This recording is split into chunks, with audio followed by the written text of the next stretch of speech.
Alright, so this is a 2003 Ford F-150. If you get in this code right here,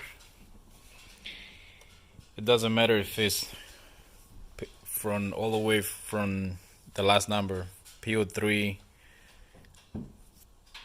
to the number 8. So cylinder 1, 2, 3, 4, 5, 6, 7, 8. So P0301 all the way to 8.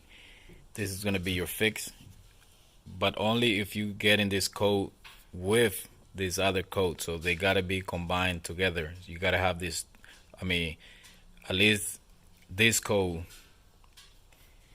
you got to have. So the P0316, it cannot be by itself. It got to have one of the cylinder or more than one. It doesn't matter if it's 2, 3, or 4, but it got to have at least one of the cylinder plus the P0316. Alright, so this is going to be your fix right here. That's the part number. And that's the old part. Okay. And there is a new part already installed. I already drove the van. No more hesitation. No more check engine light. The van is running good. Alright.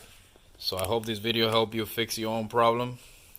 Before you start throwing other parts in it, start with that and your problem is going to be fixed. Alright, like always, please subscribe, like, and share. I'll see you in the next one.